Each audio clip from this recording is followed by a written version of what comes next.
The original Loretta Brown Show, radio to open the heart, heal the soul, and awaken the consciousness. Good morning, Mr. Benny Mathers. Hi there. Good to see you.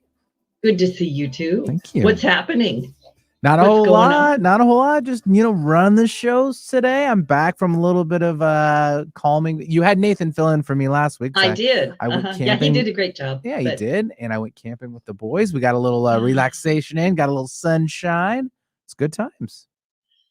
I love that. I hope everybody listening that you've been enjoying the sun and that you're spending time with your family. Yep.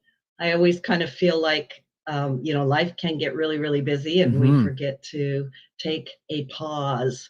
And it's kind of interesting, this is just sort of random, but a lot of my people that I work with, a lot of my clients have been talking to me about balance in their life. Like someone asked me the other day, she says, Loretta, you have such a busy schedule. How do you do it? And I go, sometimes I just stop. It can be, go ahead. I'm sorry. Go ahead. Yeah, no, go ahead. I was just saying it can be hectic a lot of the times, and next thing you know, like a month goes by, and I always would appreciate how you always send it back to Jenny, because she's really close to you and big heart, and even though she's in Hawaii doing her thing, she's blowing up too. It's those take backs that you just can't forget. Yeah, yeah, it's exactly. And aloha, Jenny Brown, I love you. She's like, Mom. It'll never stop. I know it'll never stop. That's kind of the way that goes. The love never ends. But so for those listening, you're really gonna want to hear my show today, because I do have a meditative practice, and I even say to people, listen, if all you can do is just stop. Remember, there's those 3 times of energies, right? And go is just one of them, right?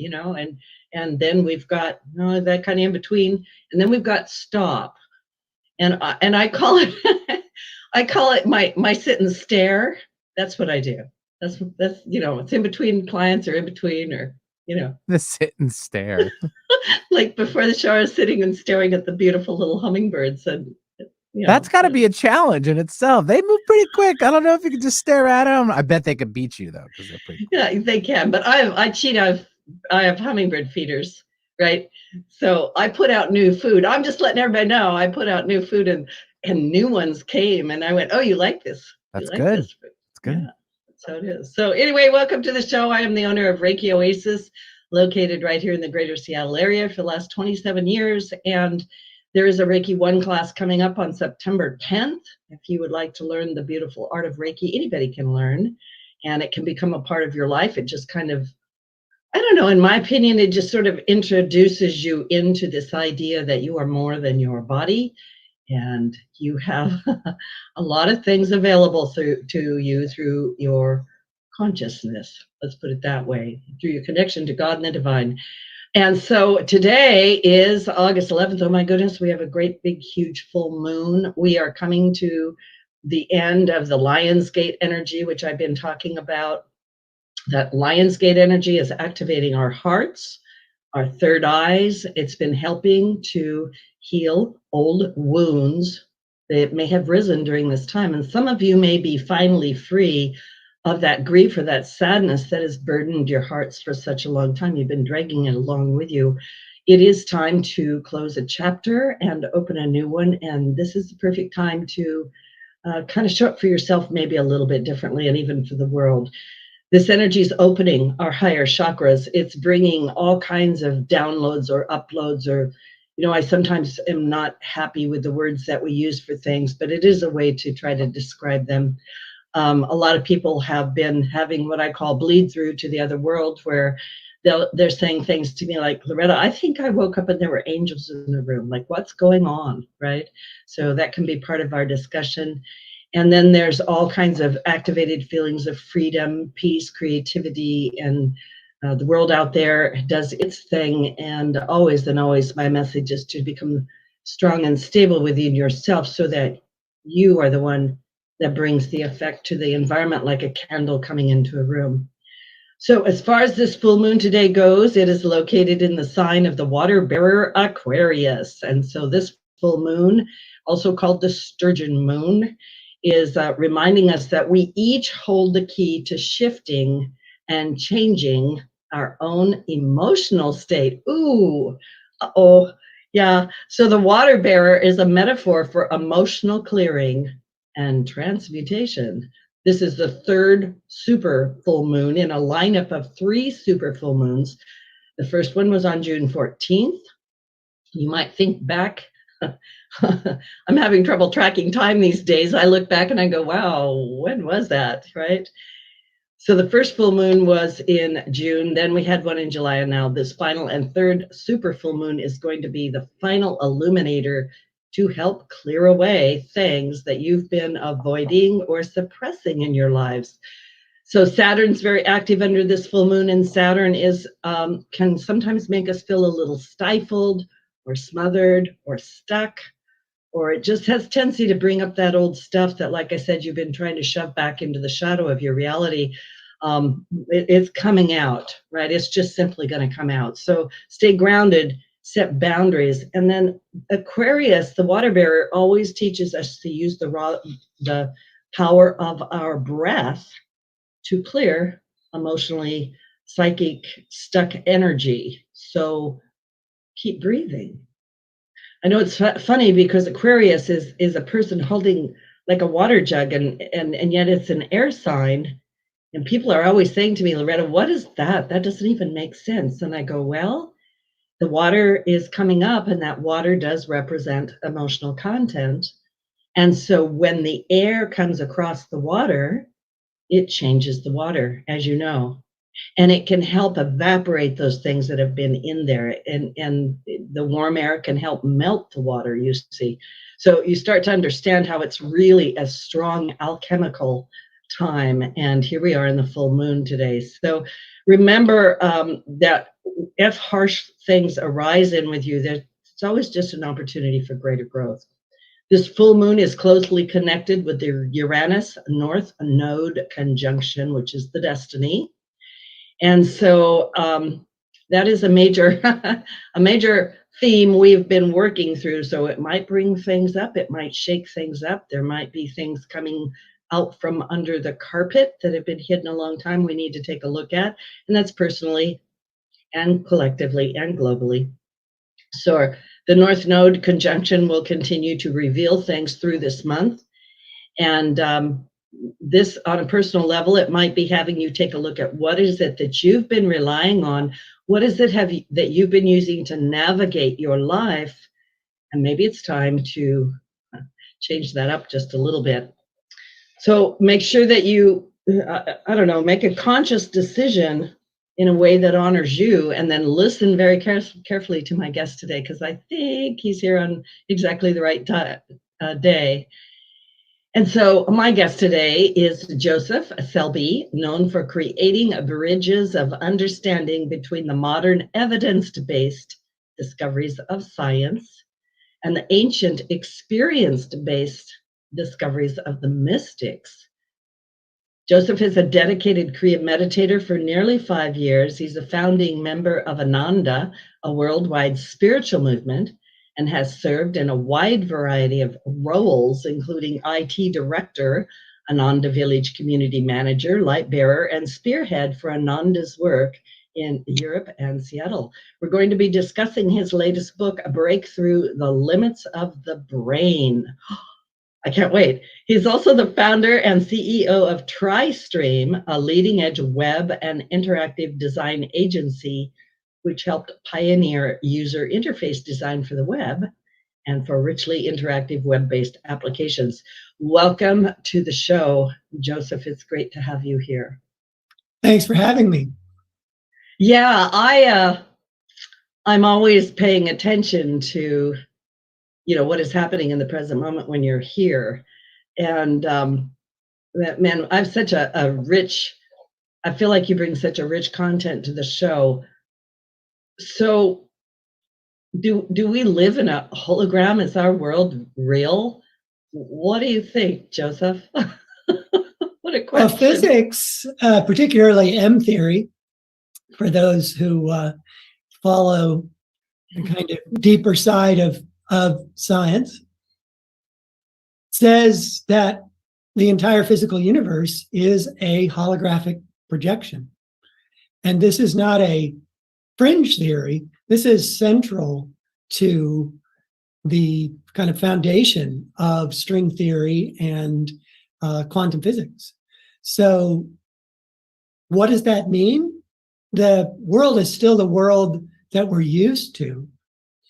It's still what we interact with. It isn't any less real than it is now, just because we view it as a holographic projection. But it gives the hint that it's not what it seems, that basically the world that seems material, seems like it's made of substance, is really energy interacting with energy. And I think that helps us appreciate our own reality, that we're not this hard, dense physical matter that it's easy to think we are, but that even our physical bodies are made of energy.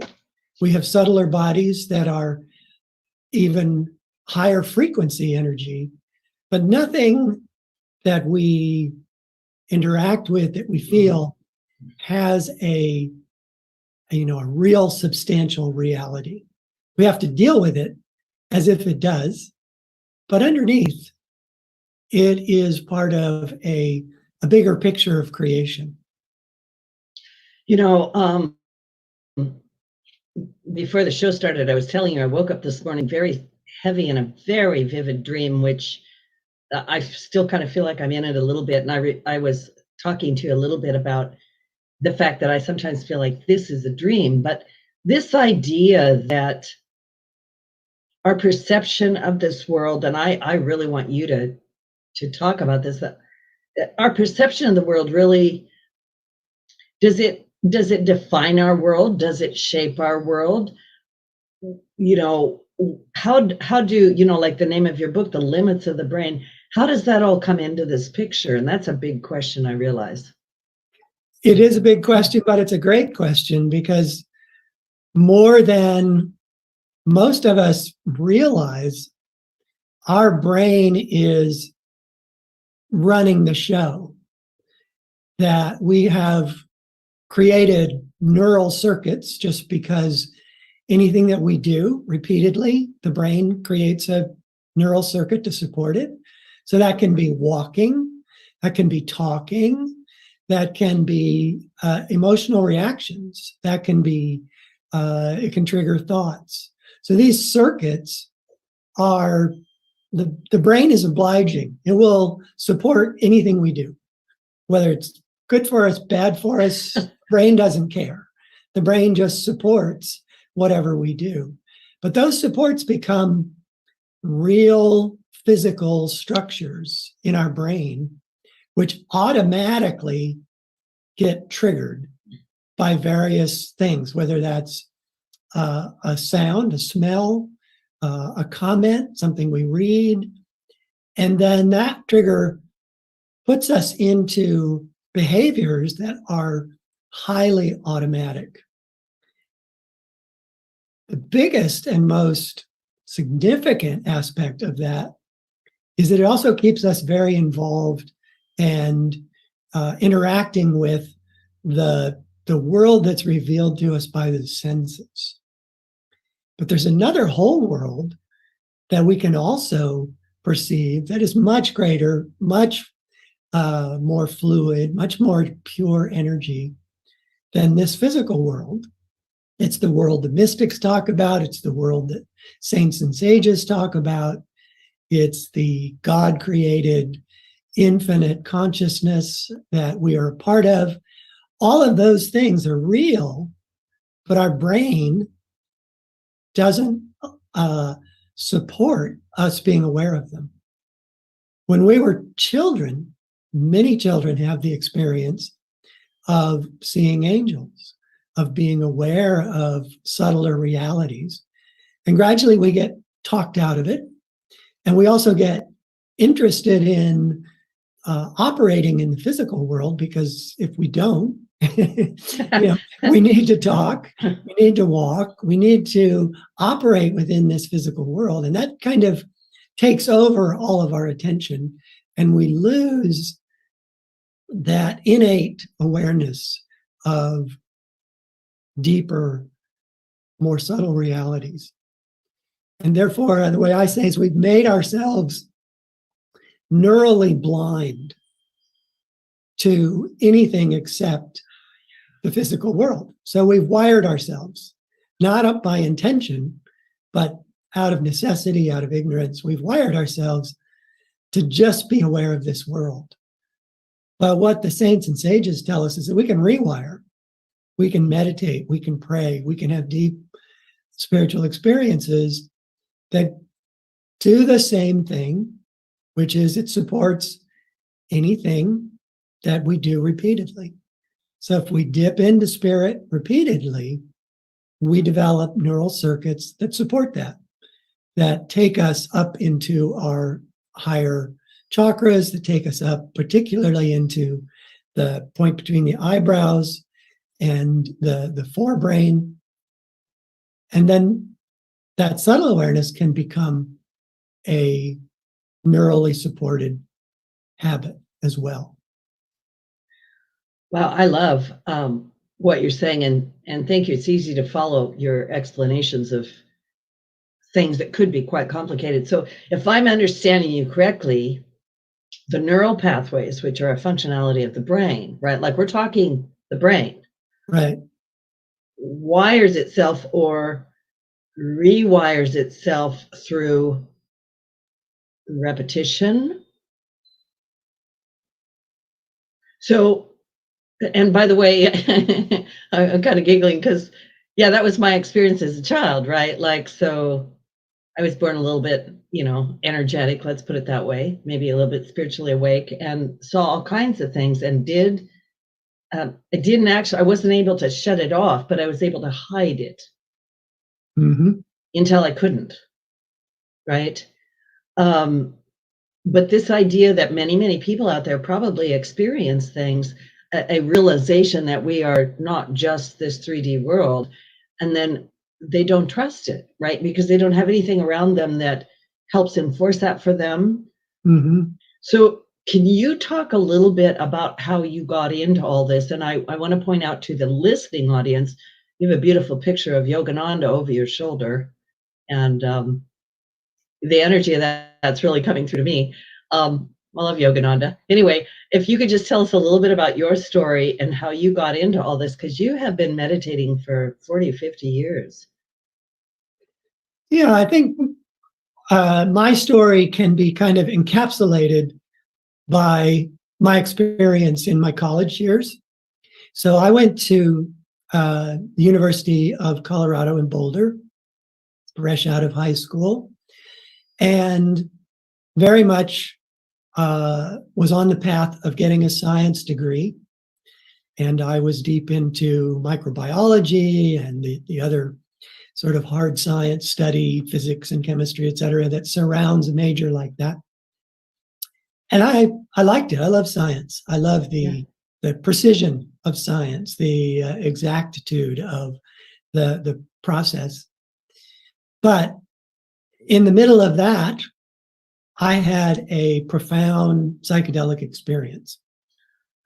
And it wasn't my first. I had many, what you might consider recreational experiences where, you just laughed and giggled over how it changed your perception and you saw lights in different ways, et cetera. But this one was different. I had a deep sense of peace and well-being. I felt myself so calm, so centered, so in the moment that all my interactions with the people that I connected with during that time, I felt, and I could see that they felt that I was much more present with them. I was much more loving with them. And I saw this as the person that I had always wanted to be. The best of myself came out. But I also felt this deep sense of it being sacred, that I was experiencing God in myself, my higher self. So this really triggered a lot of changes in my life, one of which is I changed my major from microbiology to philosophy and history of ancient worlds like Greece, and eventually led me to studying India as well. And then that led step by step to my connection to Yogananda, and then from Yogananda to living and being a part of Ananda, the spiritual community I still live in 50 years later. But I never lost the keen interest and deep appreciation for science. So that was always woven in with how I perceived myself, how I perceived life, how I taught courses and classes, which I did many. In fact, I started co-started the Center for Ananda in Seattle, which is still very much a going thing, strong, have a beautiful temple now.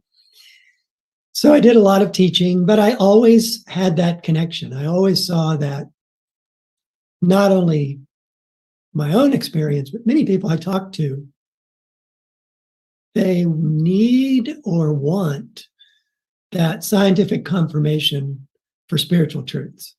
Yeah. And there are many people who just can't bring themselves to embrace the notion of subtle reality or the reality of God, because they think science rules it out. Yeah. And it's such a shame, because science does anything but rule it out. The discoveries of science really support that infinite consciousness, the need for infinite consciousness, which is God. Yeah. I, of course, am not a scientist, but I completely appreciate you mixing science with spirituality. And I know there's others that are doing that. Amit Goswami and other people that I've had on my show have talked about this, but it really has been one of the things I've ran into my whole life too, where it's like, people are like, what is it that you do, Loretta? And it's kind of like, well, it's what I be, right? First of all, but yeah, they're always looking for that tangible evidence. So is God real? Can God be proven? Can this consciousness be proven? Not with the discoveries of science to date. Okay. I think perhaps someday, but it would require that science move away from its matter energy only focus and to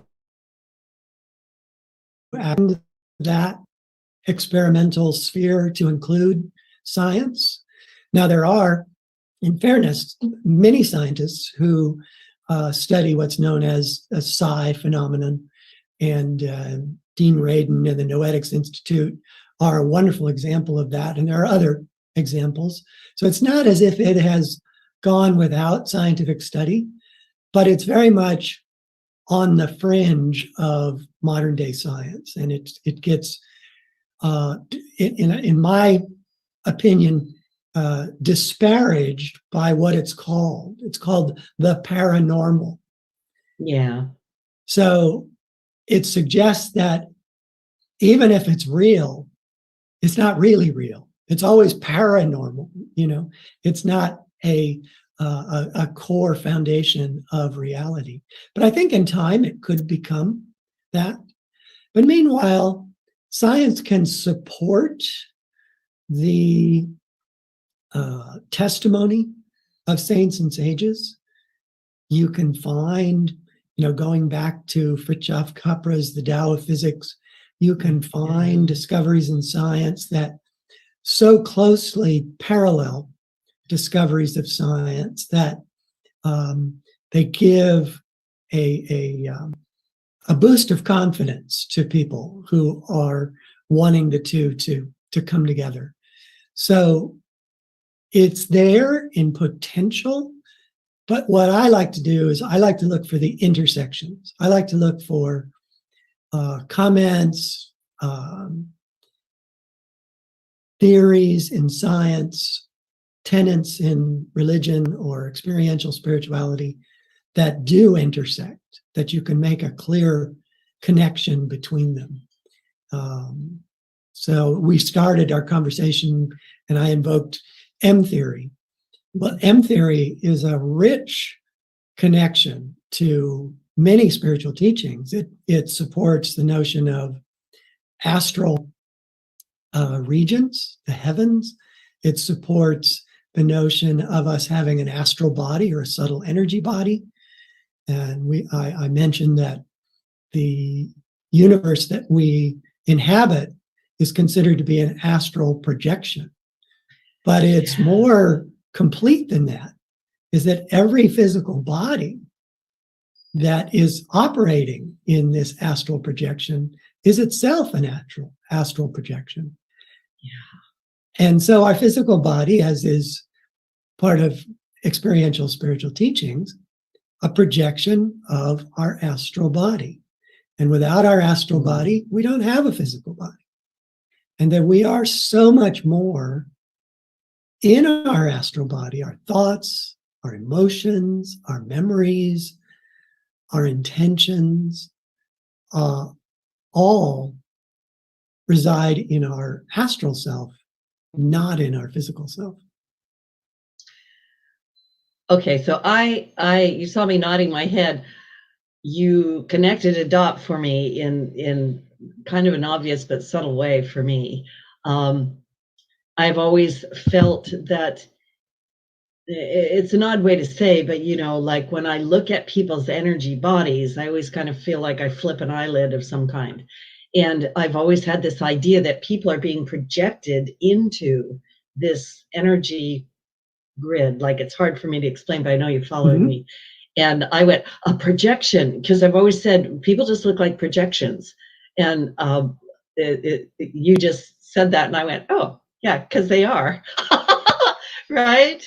That's exactly right, because we are a projection. Wow, I love that so much. We're actually going to take a station break, but you can tell that this is a remarkable conversation this morning with Joseph Selbie. He's written several books. His new book, Breakthrough the Limits of the Brain, is very readable and very wonderful. Lots of exercises in it that can help you. This is Loretta Brown. We're going to take a little station break. Please don't go away. When we come back, we're going to dive a little bit deeper into projections. Yeah. All right. I'll clear YouTube and still live on YouTube and all the other outlets. Well, thank you so much. You're great to talk to.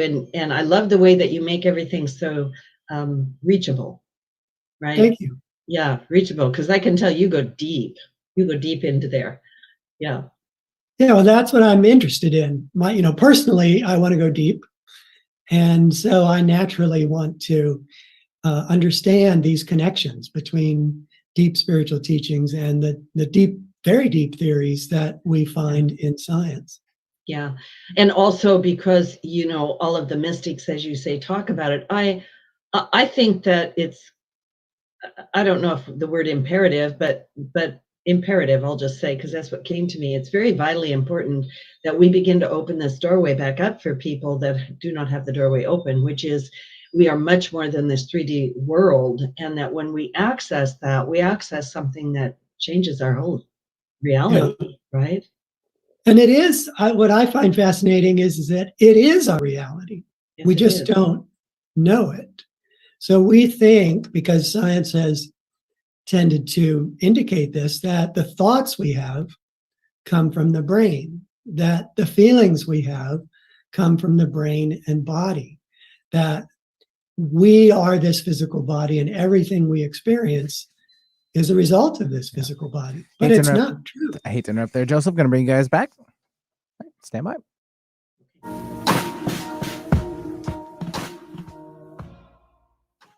Welcome back to the original Loretta Brown Show with my guest, Joseph Selby. We're talking about his new book, Breakthrough the Limits of the Brain. I want to remind everybody that you can listen to this show over and over again. You can find it on the archives, 1150 KNW, the original Loretta Brown Show archives. We're also on iTunes, Podcast One, Spotify, YouTube. We're kind of all over the place. And there are hundreds and hundreds of shows from amazing thought leaders who are out there helping to bring us to where we need to be. Before the break, we were talking about astral projections and things like that. During the break, I want to bring this forward because you were in the middle of talking about this. You said something to the extent, and I'm going to let you correct me, something to the extent that people think that our thoughts and feelings create us, and it's not that way. So could you jump into there? And because I think it's important what you're saying.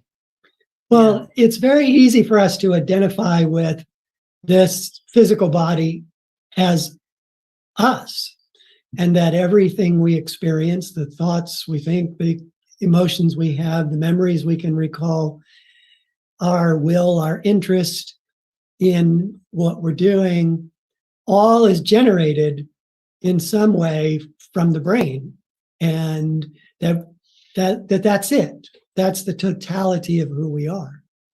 But more and more, it's clear, even scientifically, that thought is not generated by the brain. Thought is not a product of neurons interacting and sparking with each other.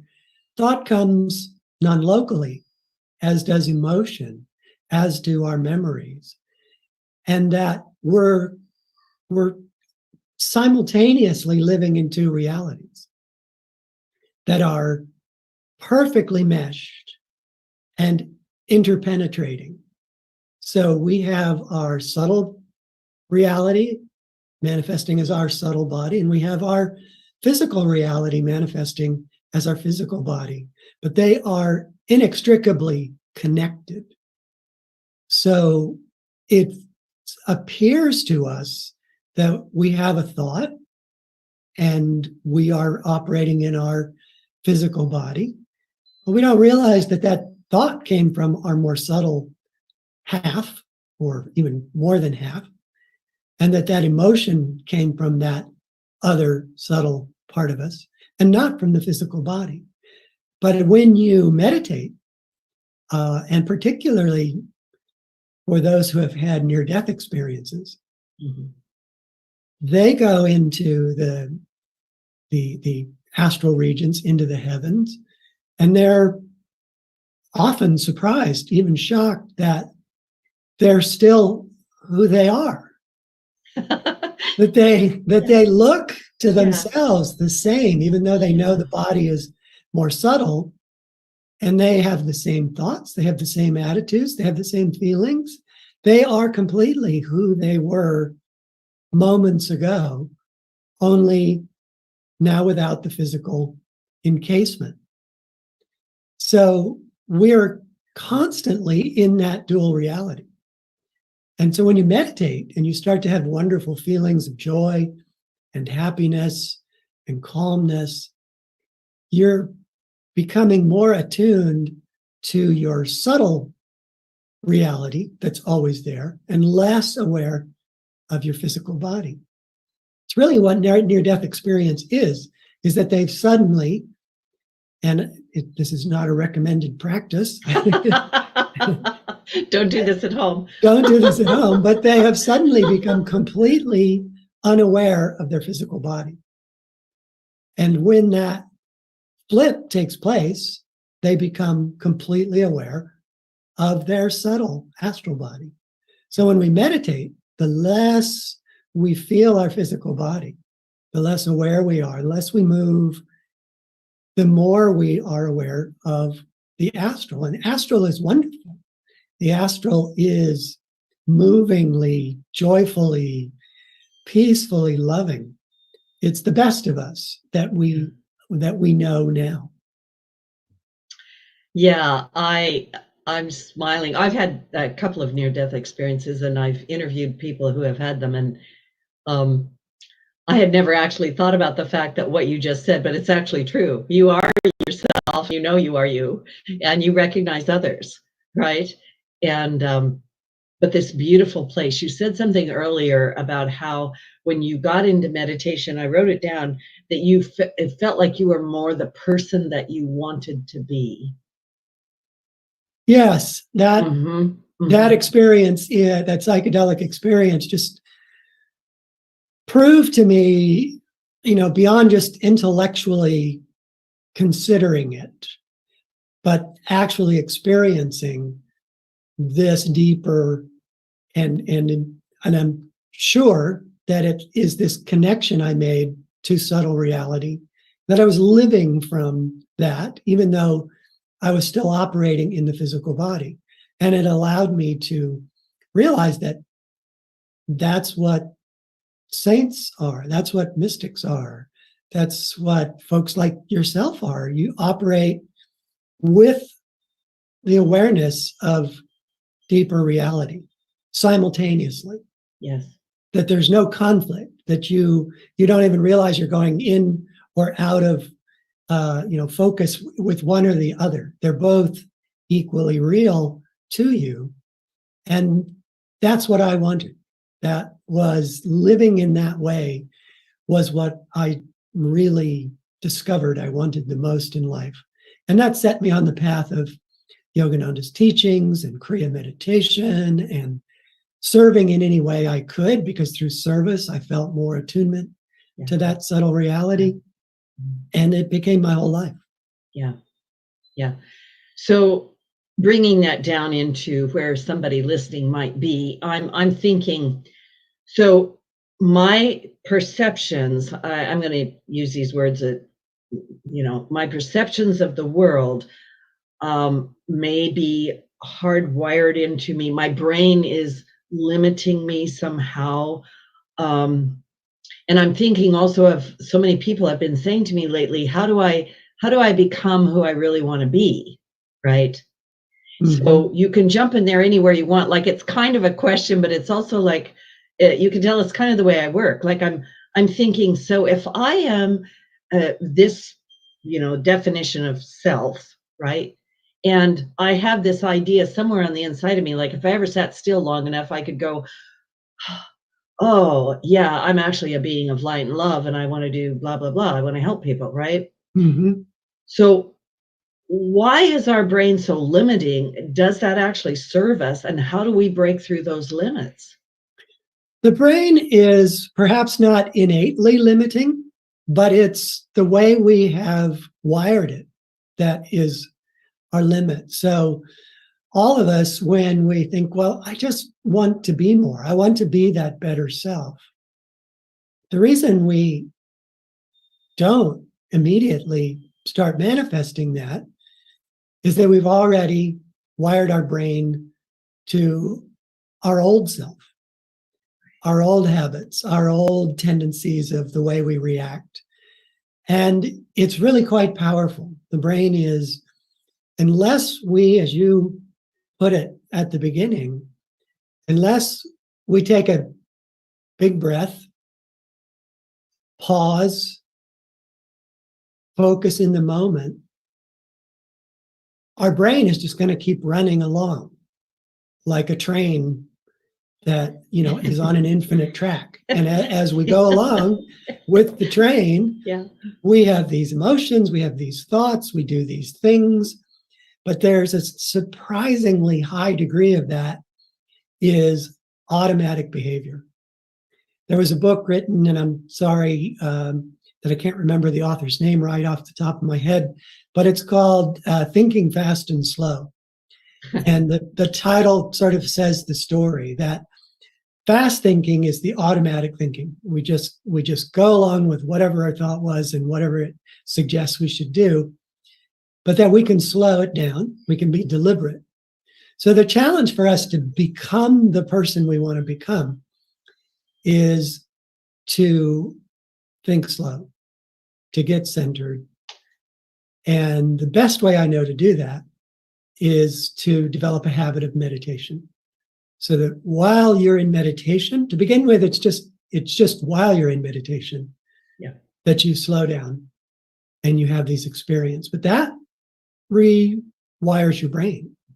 That starts creating these circuits of, I can be in the moment. I can be slower. I can not have to have this train of thoughts perpetually talking to me.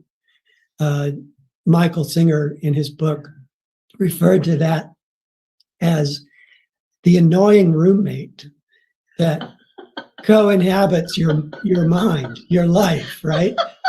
constantly giving you Yeah. thoughts and comments. But that's the program that we created. We created the annoying roommate that lives in our mind with us by our programming in the brain. But we did it then, we can undo it. So whatever you want to be, however you want to be in life, you need to start doing it methodically so that you build new circuits that also fire automatically, but at least they are the automatic habits of being and behavior that you want. Meditation is key. Introspection is extremely important. Take the time to realize what is it that you want and what is it that is the old roommate that you no longer want. That's great. The annoying roommate. Yes, that will actually help a lot. Yeah, I like that. So meditation, because I obviously totally believe in it, right? Meditation helps us slow down, right? Like I remember also my mother saying, Loretta, just slow down, right? Just slow down. And helps us in, as far as I'm concerned, I think of it like a slow motion. Like when you're watching something that goes by really fast and you're like, oh, I gotta take that back and slow it way down so I can really take a look at it. And I want you to talk a little bit about attention, how that interacts with us. And also because so many people are asking me right now, like, they're saying things like, I want to do something different. Like, I don't like what I'm doing. I don't like my job. I want to do something with more service, but I don't have any clarity. So, yeah. Yes, clarity, is a blessing. It is something that really helps us move forward because it gives us confidence, particularly emotional confidence that we're moving in the right direction. How to get to clarity, I already mentioned introspection. I think that really helps you get that kind of clarity. You just take the time to look at your day. And the best way I know to introspect is to ask yourself a particular question over and over, from day after day after day for 4 weeks. And a simple one is, what happened today that I liked? What happened today that I didn't like? And what were the triggers? What triggered me to have the kind of experience that I wanted? And what triggered me to have the kind of day or experiences during that day that I didn't want? Don't be judgmental. Don't have any sense of you should already be organized as a certain kind of person. Just be honest. You're only talking to yourself. You don't have to, bare your soul to anyone. Just ask yourself those questions over and over. And the key to that, the biggest gain to that process is to recognize what's triggering you. Mm. What is it that sets you off in a way you don't want to be set off in? And the more you can kind of dial that in, you can then come up with kind of antidotes to those triggers. So usually what we don't like is a negative trigger. Something makes us feel hurt. Something makes us feel unsafe. Something makes us feel unworthy. Whatever it might be, we typically have multiple things that, multiple emotional patterns that run our lives. But pick the one that is most powerfully running your life. Is it that you don't feel unsafe? Is it that you don't feel worthy? Is it that you just don't feel loved? Pick that. Pick one of those. And then look for things you can do. Affirmations are one of the most powerful. But it's good to have, when you do affirmations, supporting activities that will change your brain. What you're doing with affirmation is you're rewiring. So if your initial response is, I am unsafe, and therefore I have to react to protect myself, I have to protect my heart, I have to protect my life, I have to protect those I love, that is a very common pattern these days, because it feels like the world is out to get us, right? Politically, emotionally, it seems like it's a very difficult time. So that feeling is supported by circuits in the brain that automatically fire in a wide variety of circumstances. So start building new circuits. Start affirming your deep, complete, infinite safety in God. And we say this to ourselves intellectually. You could ask anybody who's been on the spiritual path for any amount of time, or even if they don't consider it a spiritual path, if it's a path of self-development and self-expansion, they will say, yes, of course, I am more than I think I am. But you have to believe it in heart as well as in mind. And to do that, affirmations are really powerful. Repeat them to yourselves when you meditate. Repeat them to yourselves when you have that moment to take pause and take a breath. That I am infinitely and eternally safe in the loving arms of spirit. Now, that's not the only affirmation you can do. Trying to convey a kind of affirmation that you should develop for yourself. Do it for weeks to months. And what you will find is that you have a strong competing circuit that you've created in your brain that will automatically trigger positive feelings of safety and well-being before the negative circuits of feeling unsafe are triggered. So you're literally rewiring your brain with your actions. And pick one thing to do. Don't try to rewire the brain for everything you've noticed in your introspection that you no longer like, right?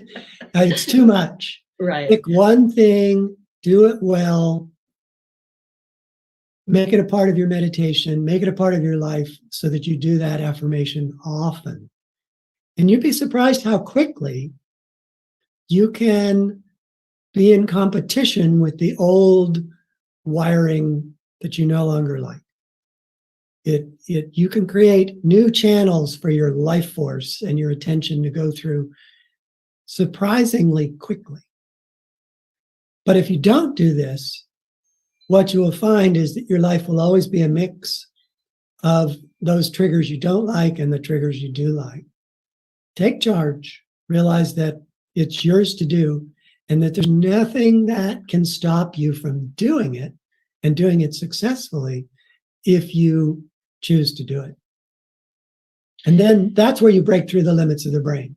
So just bringing it back to one of the questions you asked is, the limits of the brain are the wiring of our old self that we no longer want.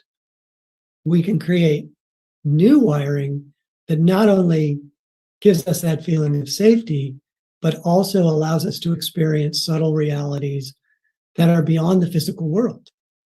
And that's the breakthrough. Yes, absolutely. That's great. I really recommend everybody just get your book, Break Through the Limits of the Brain. You have really highly effective meditation techniques in there. You've got jewels, gems, right?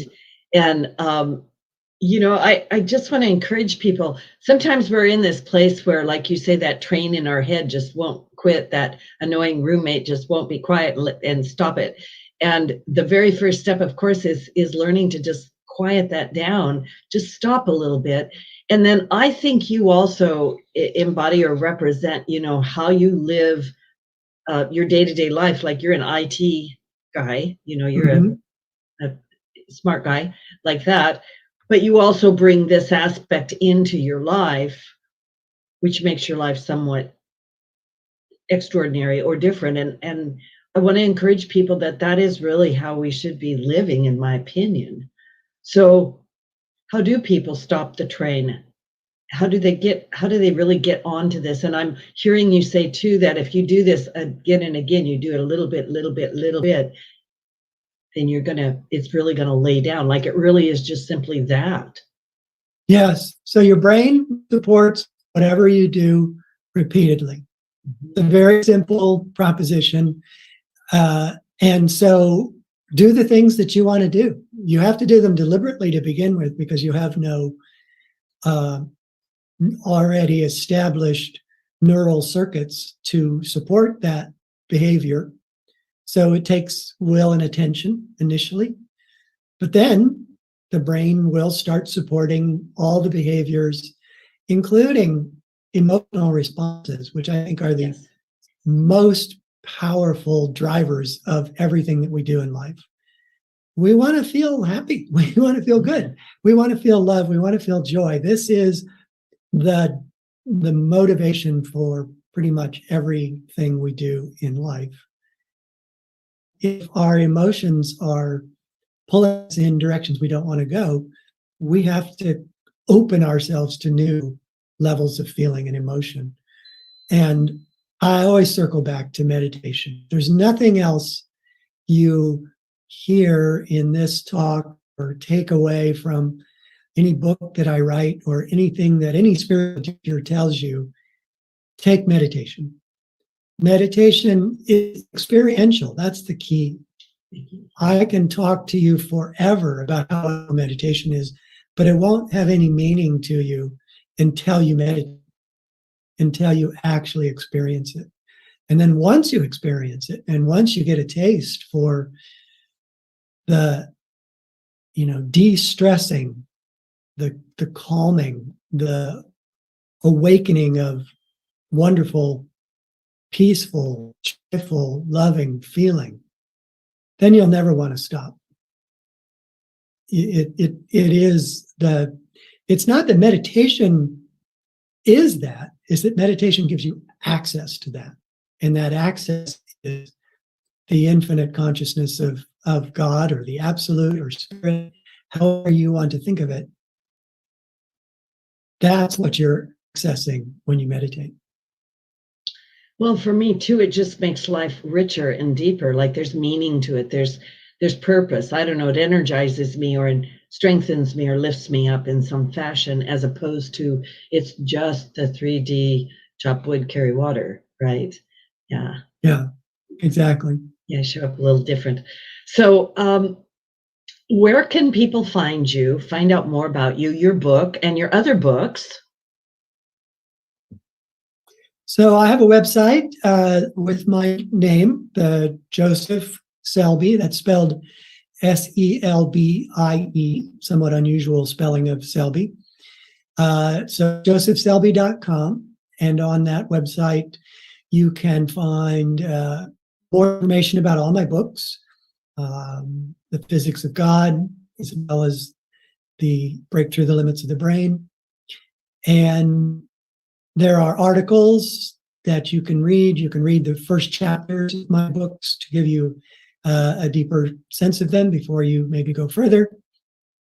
All of that's available. All the books are available through the usual e-tailers, Amazon, and you can find them with Kindle versions and versions as well. Many people these days like to listen to their books, and so that is a possibility for all the books that I've written. And they all have the same theme of where science and spirituality connect.